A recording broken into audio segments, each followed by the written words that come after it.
we were all a little delayed. I know we were. Traffic was bad. You think we'd know someone to help fix that, right? Let's start off on a different topic if we could.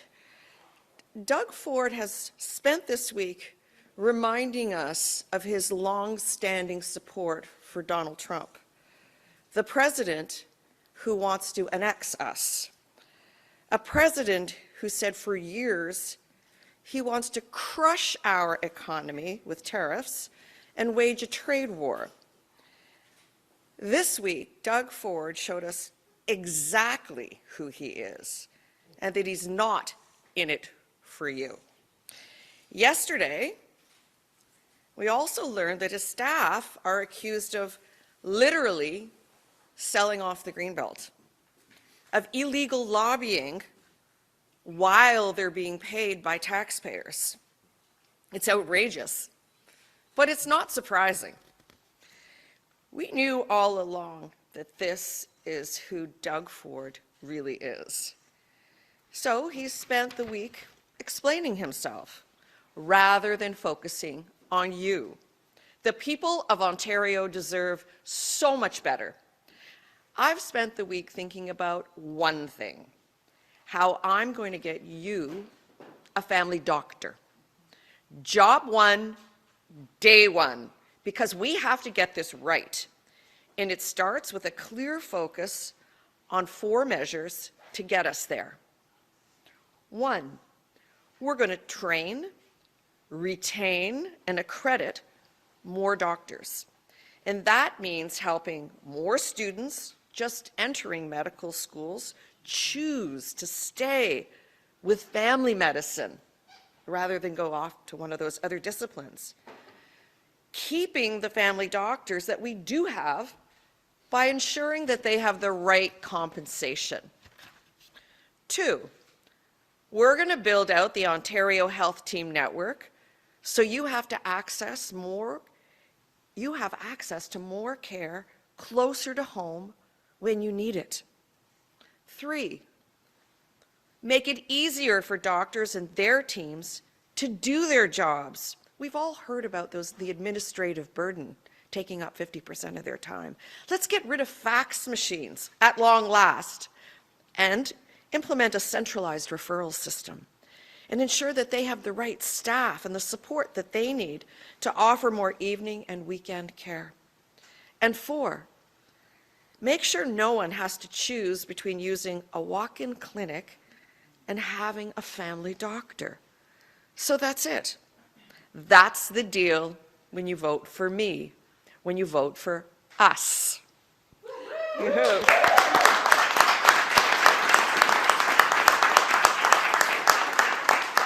You'll get a family doctor within 4 years. That's our commitment. Care where and when you need it. That's how we're going to change Ontario. And I'll leave you with this. I've been getting dozens of emails every day from people across this province sharing their healthcare horror stories. Recently, from a woman in Thunder Bay who reached out to me and shared, sadly, that her husband was diagnosed with cancer. And they had tried for 5 years to get a family doctor so that they could get the testing done for him. But he never got that family doctor.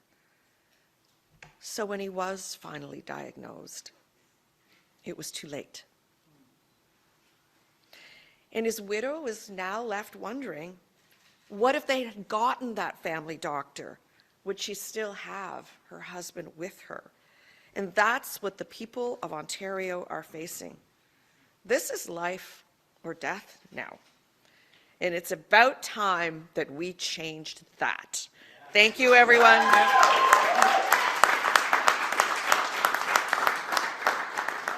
And we are here to take your questions. Thank you, Bahoos. Thank you. No, we're very happy to take your questions here. If folks can line up, 1 question, 1 follow-up, name and outlet, that'd be fantastic. I know with the folks at the camera over there, feel free to go last and project. Hi, Bonnie. Sharif Hassan from the Canadian Press. Welcome. Thank you. You kind of spoke about the allegations that brought up that the staffers of the Premier was trying basically to help a developer to open up lands. So my question for you is that what do these allegations say about how Doug Ford runs his government? That's right. You know what? The buck stops with Doug Ford. Scandal after scandal after scandal under his watch. We know that he tried to give away the Greenbelt to his rich friends and buddies. And we know that the RCMP is already investigating his government.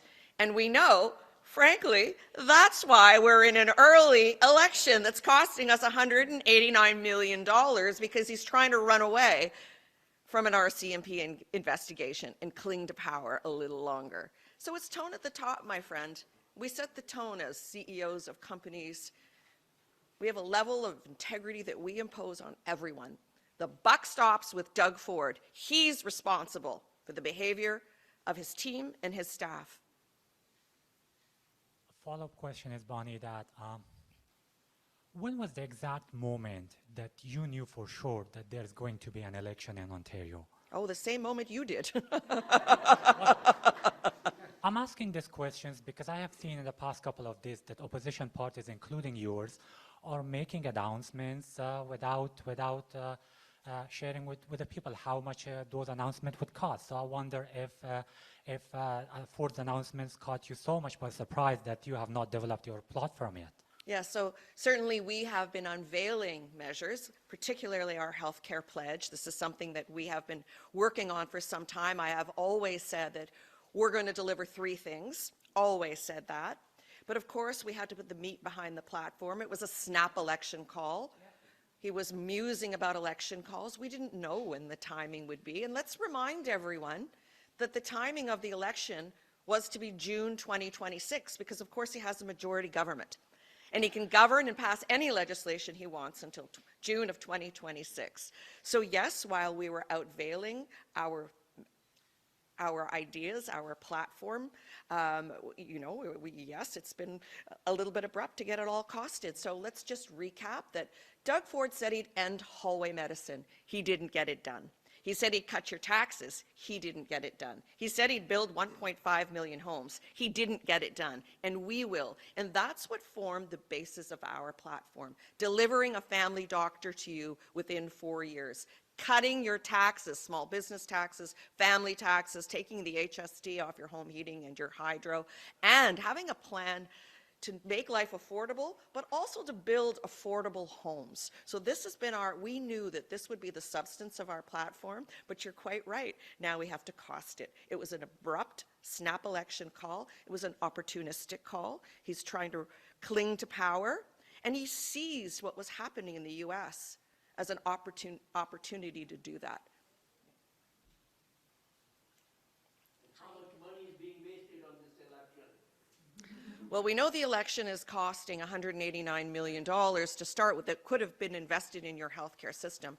But just from the top of my head, I could calculate about $7 billion worth of waste. We know, of course, that he gave away $2 billion to expedite the sale of beer and wine at stores. And why that is so wrong and so immoral is because it was happening in a year anyways. So why waste $2 billion to say that you just did it earlier?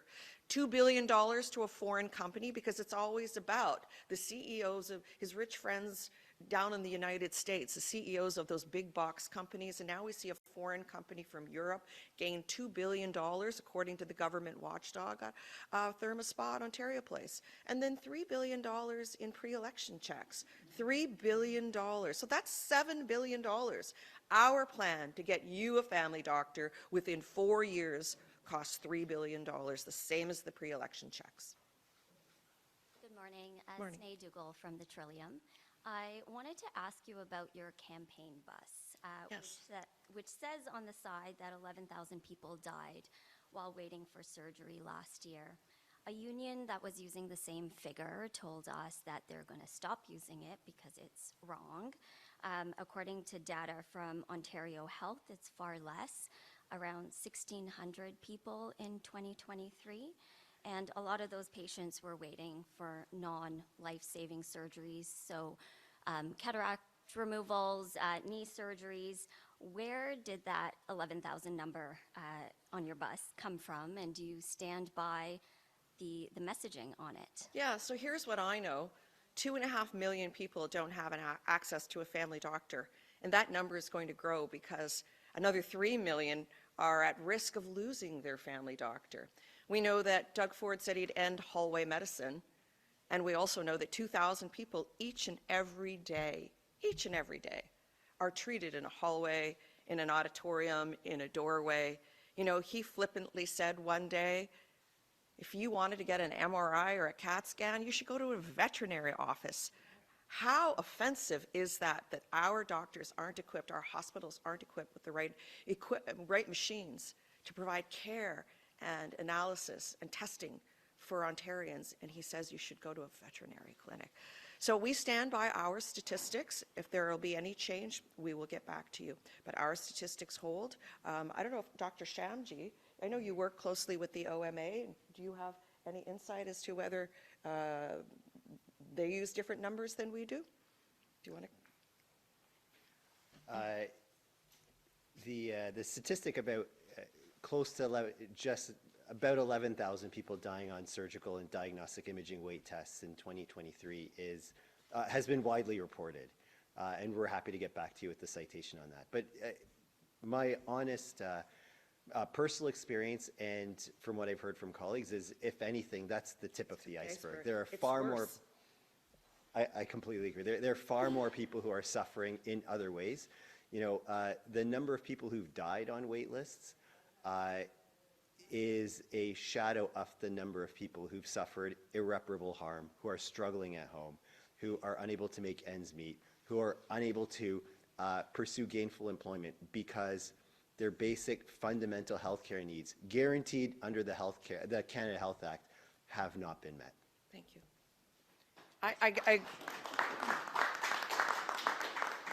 I agree with Dr. Shamji. I think this is the tip of the iceberg, and I think things are underreported and, frankly, far worse. You mentioned about the 11,000, including diagnostic scans as well. So what would you say, I mean, the bus references just surgeries. What would you say to those who might suggest that you're misleading Ontarians by just referencing surgeries where you're saying now it includes diagnostics? I speak to people each and every day, and we know how vitally is important to their lives having something basic like a family doctor is. And I know that 2.5 million people in Ontario don't have access to a family doctor or a family medical team.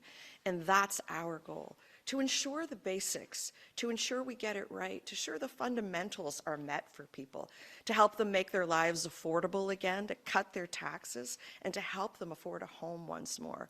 So each and every day, I speak to people. I make sure I go out and talk to people, whether in the grocery stores or the pharmacies. And they tell me how difficult life is right now. And the number one request I receive is, Bonnie, they knew me as their former mayor Crombie, Bonnie, leader, do you know any doctor that might be signing up, registering new patients? We've gone without for too long, and we can't anymore. That is the number one request. And then they share with me how difficult their lives are. Young moms with little children trying to make ends meet, parents with autistic kids who are looking for assessment and treatment, seniors on fixed income, fixed pensions, and how difficult that is. Also not being able to access care and treatment, medical attention when they need it. That is the number one issue facing Ontarians today. And believe me, I think 11,000 is the tip of the iceberg.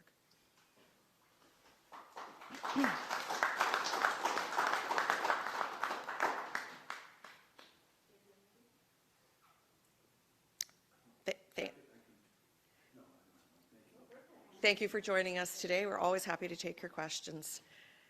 That now concludes our press conference. Thank you so much for being here. Was there something online? Did you want me to? Nope. Okay, perfect. All good. Wonderful. Well, thank you.